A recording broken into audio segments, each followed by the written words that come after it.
सशक्त सेना को बल प्रदान करने के लिए नारायण महायज्ञ का हुआ आयोजन। श्री कृष्ण जन्मभूमि संघर्ष न्यास के पदाधिकारियों ने यज्ञ का किया आयोजन।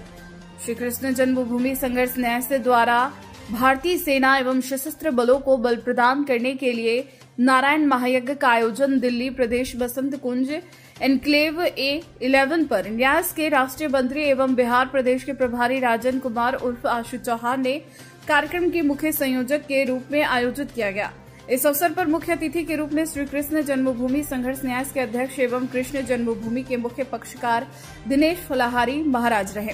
भारी संख्या में उपस्थित सनातनी हिंदुओं ने यज्ञ में आहुति प्रदान की। इस अवसर पर एक प्रेस वार्ता का भी आयोजन किया गया, जिसमें पंडित दिनेश फलाहारी महाराज ने कहा कि हर युग में देवता एवं राक्षसों का विध्वंस शक्तियों का मुकाबला होता रहा है। सत्य की हमेशा जीत रही है। भारतवर्ष तब की भूमि है, इसलिए पाकिस्तान जैसे राक्षस हमारी सेना के सामने परास्त होंगे। दिल्ली प्रदेश अध्यक्ष महिपाल विडलान, राष्ट्रीय सह महासंगठन मंत्री मनीष भंडारे, राष्ट्रीय मंत्री एवं प्रभारी बिहार प्रदेश राजन कुमार उर्फ आशु चौहान ने कहा कि भगवान योगेश्वर जी कृष्ण विश्व की महानायक है। विषम परिस्थिति में इस भारतवर्ष की रक्षा वही करेंगे। श्री कृष्ण जन्मभूमि संघर्ष न्यास का राष्ट्रीय महामंत्री संगठन से बात कर रहा हूँ। और आज जो महाराज जी के आशीर्वाद से यज्ञ हुआ है, वो अपनी सशस्त्र सेनाओं को मजबूती प्रदान करने के लिए और उनको समर्थन देने के लिए हुआ है, और उसमें अपनी सेनाएं पूर्ण रूप से सफल होंगी, यही कामना करता हूँ। श्री कृष्ण जन्मभूमि संघर्ष न्यास वाइस प्रेसिडेंट दिल्ली। आज ये बसंत कुंज एनक्लेव से जो आज गुरुजी ने फलाहारी महाराज ने यज्ञ किया है सेना की शक्ति को प्रदान करने के लिए और बचाव के लिए, मैं इसके लिए बहुत बहुत गुरुजी का धन्यवाद करता हूँ। ईश्वर करे हमारी सेना का बचाव रहे, हमारी सेना अच्छा कार्य कौशल प्रदर्शन करे। धन्यवाद।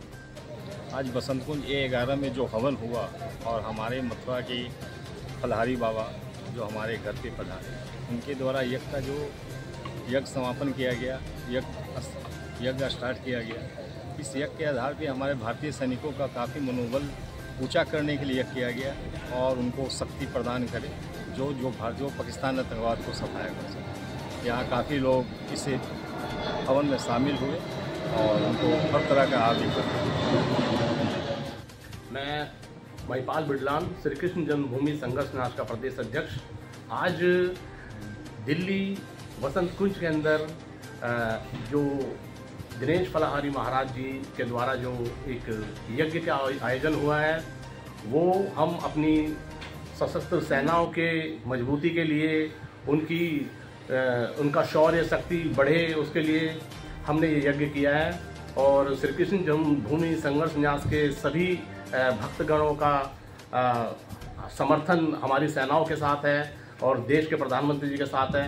हम यही कहना चाहते हैं कि सभी सनातनी 100 करोड़ हिंदुस्तानी अपने देश के साथ, अपनी सेना के साथ है, भारत के प्रधानमंत्री नरेंद्र मोदी जी के साथ है।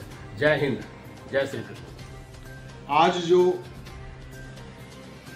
अखंड यज्ञ का आयोजन हमारे फलाहारी महाराज दिनेश शर्मा जी के माध्यम से यहाँ आशु चौहान जी के फार्म हाउस पे रखा गया है।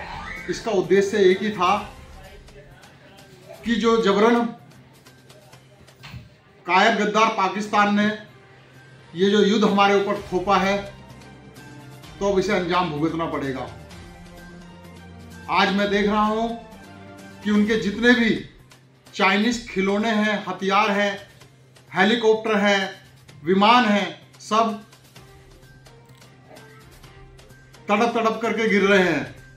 लेकिन ये चमत्कार ऐसे नहीं हो रहा है, इसके पीछे सबसे बड़ी जो शक्ति है, मैं भगवान श्री कृष्ण जन्मभूमि संघर्ष न्यास से जुड़ा हुआ हूँ। आज आशु चौहान जी के निवास पर यहाँ महायज्ञ हुआ है और हमारी ठाकुर जी से यही प्रार्थना है कि जिस प्रकार भगवान श्री कृष्ण ने द्रौपदी के चीरहरण पर सहयोग करके द्रौपदी की लाज बचाई थी, उसी प्रकार हमारी जो माँ बहनों का सिंदूर उजड़ा है, उन आतंकवादियों की सफाई के लिए हमारी भारतीय सेना को इतनी शक्ति प्रदान करे, इतना बल प्रदान करे कि वो सभी आतंकवादियों को पाकिस्तान में ढूंढ कर उनका सफाया कर सके। पाकिस्तान में जितने भी आतंकवादी शिविर हैं उन सभी शिविरों का सफाया हो सके और हमारी सेना इस ऑपरेशन सिंदूर में सफल रहे। भगवान श्री कृष्ण सनातन धर्म के बहुत बड़े योद्धा थे। हमारे सनातन हिंदू यही चाहते हैं कि पाकिस्तान आतंकवाद की जननी है। इस पाकिस्तान का सफाया जब तक नहीं होगा तब तक विश्व में शांति नहीं होगी। और हमने आज कांग्रेस के नेताओं को सद्बुद्धि देने के लिए भी भगवान से प्रार्थना की है, क्योंकि जो नेता